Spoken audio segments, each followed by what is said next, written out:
What we were going to do was have a bit of Elinor Ostrom themed music. I will talk briefly about Elinor Ostrom, which I find difficult, and then you can ask me questions, and then what we can do is drink all the booze and then go to the pub. And if you want to buy my books, that's great. So Elinor Ostrom, as you may or may not know, is the world's greatest economist, only woman to win a Nobel Prize for economics, and one of my great passions in life is to spread the word about Elinor Ostrom. I'm really glad you're all here for the launch.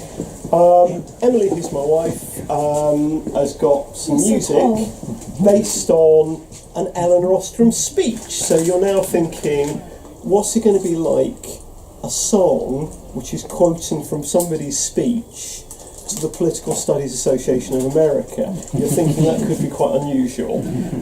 But it's called The Seven Generations, because one of Ostrom's themes is we have to respect future generations. So without further ado, Emily Blythe on the uke. Okay. Join in if you know the words. Yes, do join in. If you've got Derek's book in your hand, the green one, it's actually printed in here, the music and the lyrics. So you can flip through. It's quite early on. You will find the lyrics and the music all printed in there that I transcribed. I'm not sure exactly where, but hey, it's in there somewhere. It's in the first few chapters. So this is 7 generations. And I'm sorry, I'm getting over a cold, so if it sounds horrible, just laugh, it's fine.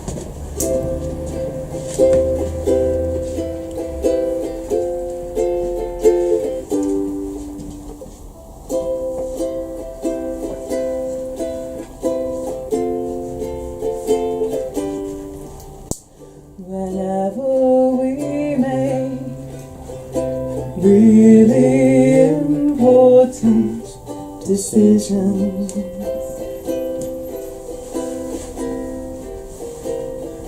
we should not only ask, what will this do for me now?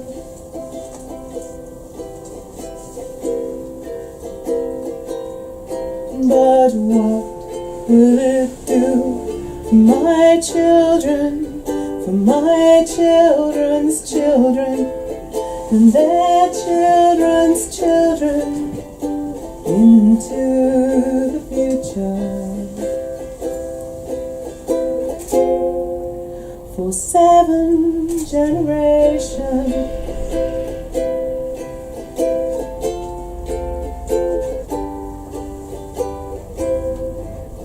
I think we could all reinstate in our minds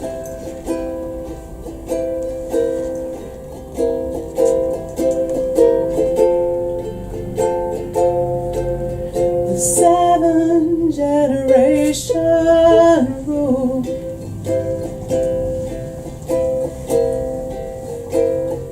Asking, what can I do for my children, for my children's children, and their children's children, into the future? For 7 generations.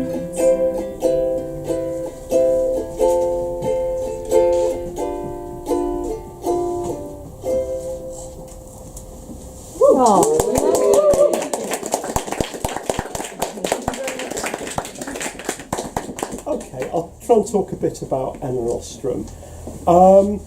Sadly, she's no longer with us. She died in 2012. I don't know what she would have thought of my book.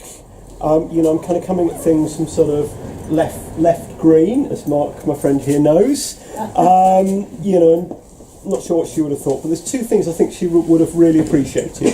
One is the fact we've got the launch here, because she was a great believer in diversity. And independent bookshops would really appeal to her. So one of the things I'm trying to do with the book is, as well as spreading the word about her, is to support independent bookshops. So, it's really good to be hosted here, and I hope people, if they can, buy books here and use it. It's a great bookshop. We were in the People's Bookshop in Durham a couple of weeks ago. My all-time favourite, no offence to here or People's Bookshop, but my favourite bookshop in Europe is Carlton Books in the East End of Glasgow. I don't know if anybody knows that, so we're going to do something there as well. Really good bookshop. The other thing she, I think, would have been very pleased about is the dedication in the book, because the dedication in the book, of course, is to Estella Schmidt. And Estella sadly cannot be with us today. She's suffering with health, with the bad and cold weather, and is slightly less young than she used to be. But if you've met Estella, she's somebody who is very, very important.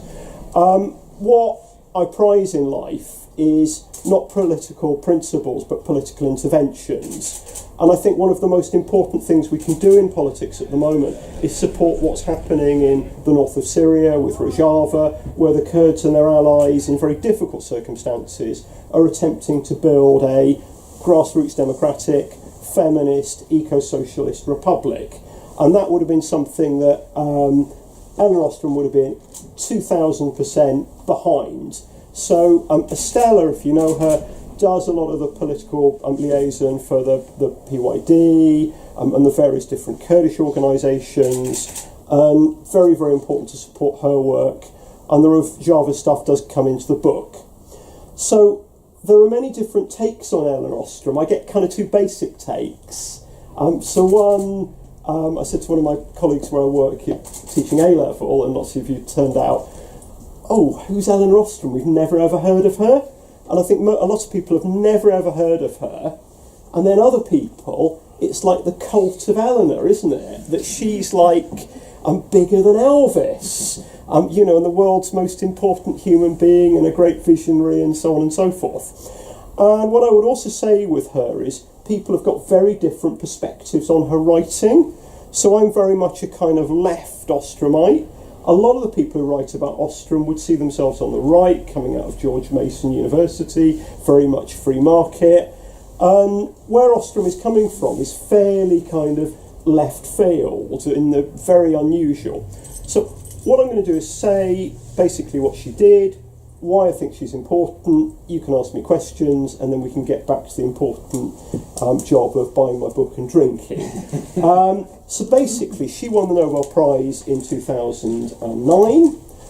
Pedants always go, there isn't really a Nobel Prize for economics, it's the Swedish Royal Bank Prize. So I've got that in.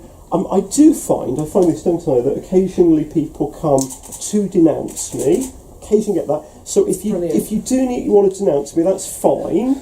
I have many sins. There will be an opportunity for that later. But don't denounce me on getting the title wrong. So she won it for her work on institutional economics, precisely her work on the commons. So what she was doing is basically looking at what's known as the tragedy of the commons. Do we know this? There's some nodding, and then other people nodding the other way, and other people keeping very quiet. So the idea is that if you have property which isn't owned by a private individual, it will inevitably get messed up. So commons is collective property. And in 1968, Garrett Harding, a biologist, published the most cited scientific paper in history, which was called The Tragedy of the Commons, which was published in the journal Science. Harding was a biologist, and he basically was concerned with global environmental problems, global environmental crisis. And who did he blame for the environmental crisis? Yes, that's right, people. Yeah, so he was one of these population geezers. He was concerned with Malthus and all his works and overpopulation. And in fact, he wasn't that interested in the tragedy of the commons, but used the tragedy of the commons to illustrate his thesis about population, which is that we just have more and more kids, and we'd overpopulate the earth, and there you go. But the idea of the tragedy commons is you have like common land, and you have people putting their grazing animals on it, like their sheep and their cattle, or people fishing, and inevitably you get overfishing, you get too much stock on the land, it gets wrecked. That's the kind of tragedy of the commons. And in technical terms, if you know economics, you have a free rider problem. So the idea is if some people realise the commons might be overexploited and take their cattle off, and offending any of you who are vegans, I'm sure you've got here knowing there'd be vegan wine, and then I start talking about cattle. Okay, denounce me in a minute. But this is just describing harding, not my wish to get cattle and slaughter them. So if somebody took their cattle off to conserve it, other people would just put more on. So it's this kind of principle that we're selfish, and that if we have a good turn, if we conserve, other people will come in and use more resources and destroy the resource. So Elinor Ostrom, in the late 1960s, was working in the Bloomington campus of Indiana University. And there's a whole amazing backstory of this. So there's a whole thing like she went to school, went to university, wanted to do a PhD in economics, and don't forget she won the Nobel Prize, but was told she couldn't do a PhD. Why couldn't she do a PhD? She was a woman. Basically, because she had no math. Yeah? Yeah? And they wouldn't let her get the maths. And they wouldn't let her get the maths when she was in Beverly Hills High School.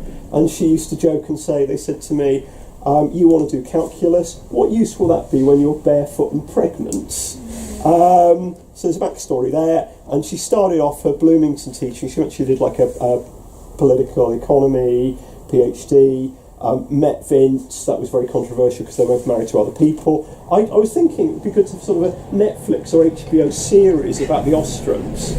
Anyway, we're in Bloomington, she's teaching politics. It's a bit like the sort of political department equivalent of the Four Yorkshiremen sketch, although I could introduce some Goldsmith politics department stories possibly when I've drunk more. And she would be, her work would be giving a lecture at 7:30 in the morning on American constitutional history, so she had it quite tough. But she went along because a speech was being given by Garrett Harding, and Garrett Harding came up with this tragedy of the commons stuff, said this shows that human beings are free riders, can't control themselves, and people just go off and have so many kids that will completely wreck the planet. So his argument was that we had to sterilise everybody once they'd had at least one child, okay? So she got up, and she was generally pretty mild-mannered, but this is the first time in recorded history she seems to have got really angry, other than all the arguments she had with Vince, which have never been revealed, and said, well, surely this is totalitarian? To which Garrett Harding said, oh no, I've got a theory to prove it. And then the next thing she thought is, Vince and I have been studying commons, we've been studying like collective property, and sometimes it doesn't go wrong. You know, there's an issue that you've got to use resources in the right way, but people can organise and look after the commons.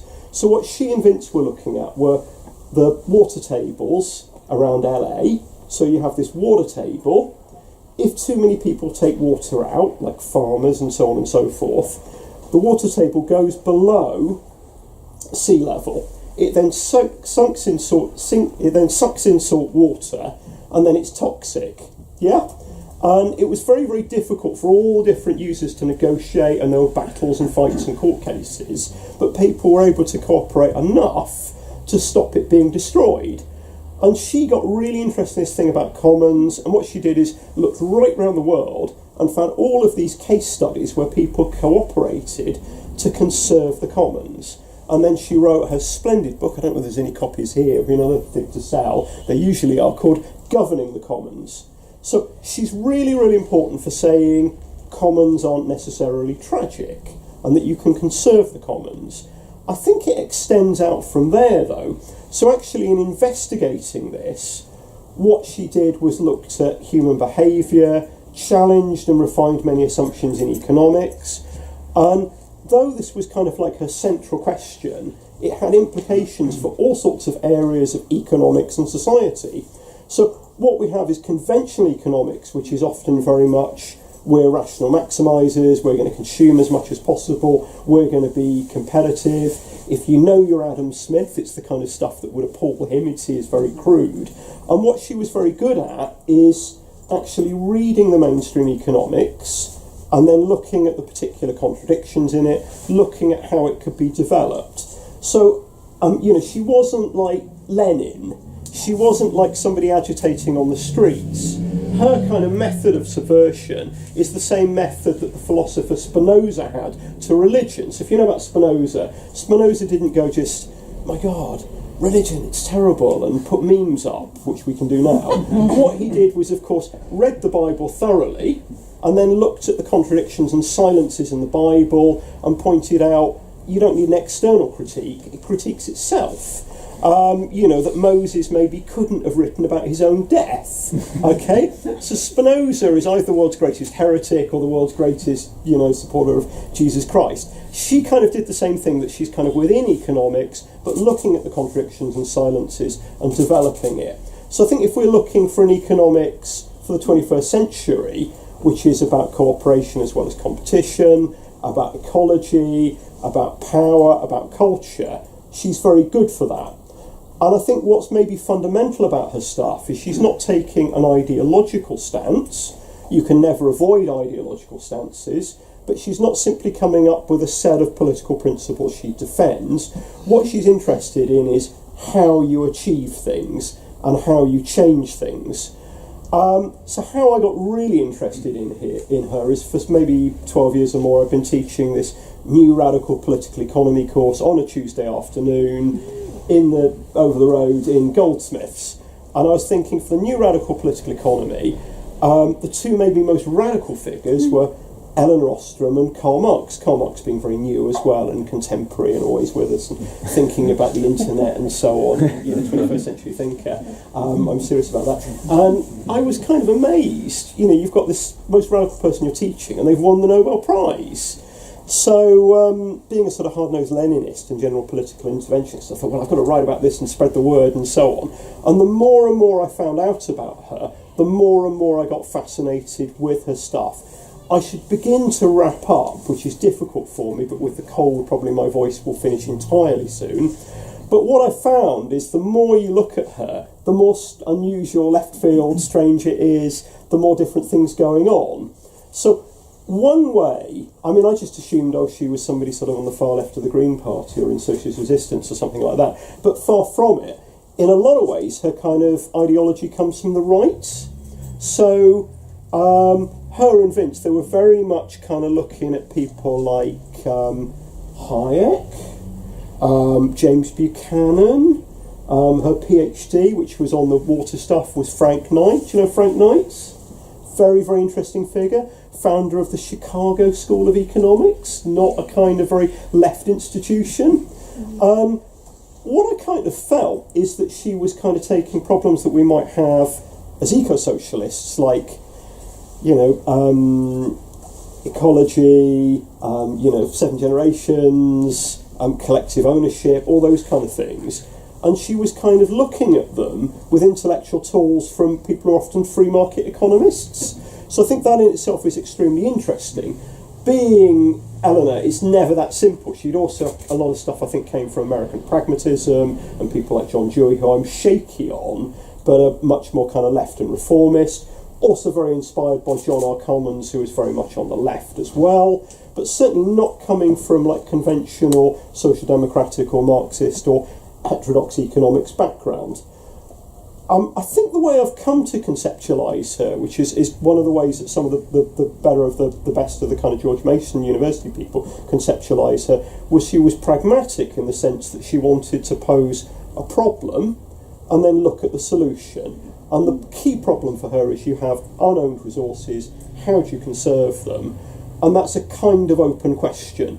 So I think where she's been maybe most radical is in terms of being an academic and an educationalist. So she's not taking like a position and then fighting fiercely with people with the opposing position. And we know in academia that, it's like religion but worse, that we have a particular niche sometimes, and then we have people in niches close by, and there are huge battles. So, we're all ideological, we can't avoid that, but what she was trying to do was kind of do the research. And to give you an example of this, with Harding, she actually invited him round for dinner and cooked him burgers. It was like contestation, argument, really important. For somebody in some ways who came from a right tradition, she argues that the way we're doing academic research in Britain is nonsense. that what it's about is very much about individuals, research ratings, measuring it in those ways, and research generally needs to be collective, because she'd say if you're researching ecological systems, you need really good social science and really good ecological science. She also felt a lot of education was elitist and needed to be radically democratised. So I will stop there. You can ask me questions, and I think I'm just going to get my beer. Was it?